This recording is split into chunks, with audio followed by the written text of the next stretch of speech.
Orlando, começando do início, né? A gente sempre gosta de saber um pouco mais do convidado, né? E no teu caso ainda de ter essa mediunidade ostensiva, né?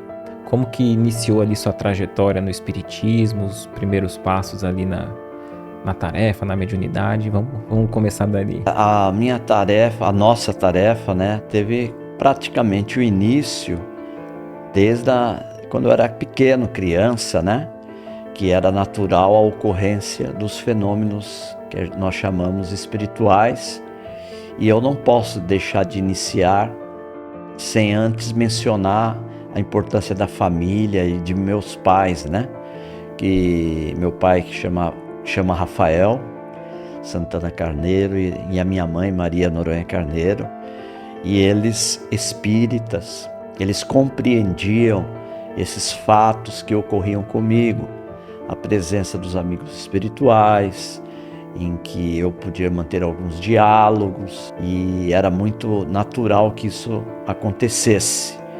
E depois nós fomos avançando, né? Fomos entrando na idade a mocidade, a infância, e esses fenômenos eles ocorriam naturalmente.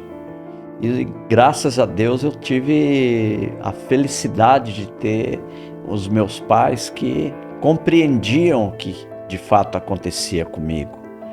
E eles depois, quando eu já estava na doutrina espírita, eles comentavam comigo, né, que eles já tinham recebido informações do mundo espiritual, dessa questão da área da mediunidade, a qual eu estava vindo nessa presente existência com alguns compromissos. Eles não davam os detalhes. Então os meus pais foram me conduzindo com muito carinho, com muita atenção.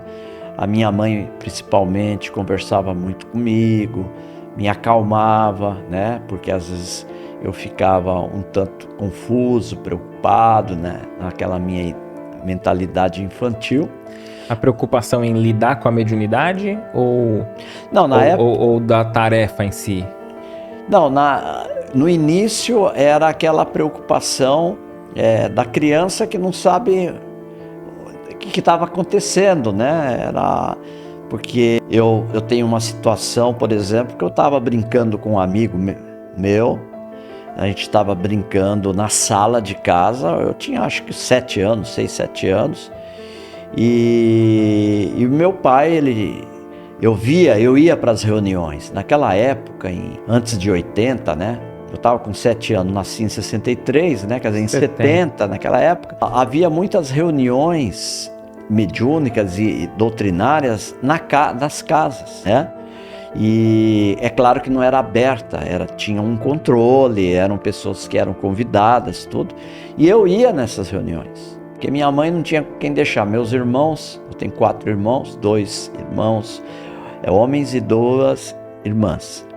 E eles iam para a escola, e eu era pequeno, eu ia na reunião com eles. E na reunião eu ficava sentado com a minha mãe e eu ia comentando, eu ia percebendo as ocorrências do mundo dos espíritos na reunião, e eu fazia alguns comentários com eles, né?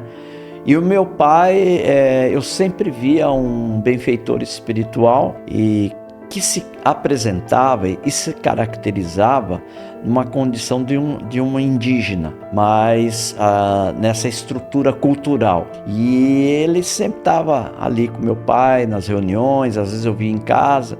E eu brincava com esse meu amigo, e um dia a gente estava brincando na época a gente chamava de Forte Apache, que tinha os soldados americanos, tinha os índios americanos, era algo que se utilizava, brincava na época, né, no ano 70. E eu estava na sala quando apareceu na porta da sala esse amigo espiritual, que se caracterizava dentro dessa cultura. Mas eu percebia que ele era bastante assim influente, né, quando meu pai entrava no processo mediúnico. E aí eu contei pro meu amigo e falei para ele assim: você sabia que meu pai tem um índio de verdade? Ele falou: você é mentiroso, vem contar mentira para mim. E eu fiquei bravo, e a gente discutiu feio na sala, assim, sabe? E a minha mãe, preocupada, veio e veio e tudo se acalmou e continuamos brincando, né? Então, era natural esses fenômenos acontecer comigo. Eu via outras manifestações de espíritos ali. Quando eu ia para uma reunião que era em Presidente Altino, em Osasco, a gente ia de ônibus. Meu pai não gostava de dirigir, então a gente ia de ônibus. E eu lembro que às vezes a gente estava esperando o ônibus e eu lembro que eu vi uma senhora e conversei com ela naturalmente, tudo. E meus pais ali. Entramos dentro do ônibus, ela entrou também, aí tinha a catraca para pagar. E aí minha mãe fechou o ônibus e saiu. Aí o ônibus saiu, minha mãe pagou, tal. Eu podia passar por baixo, não precisava pagar.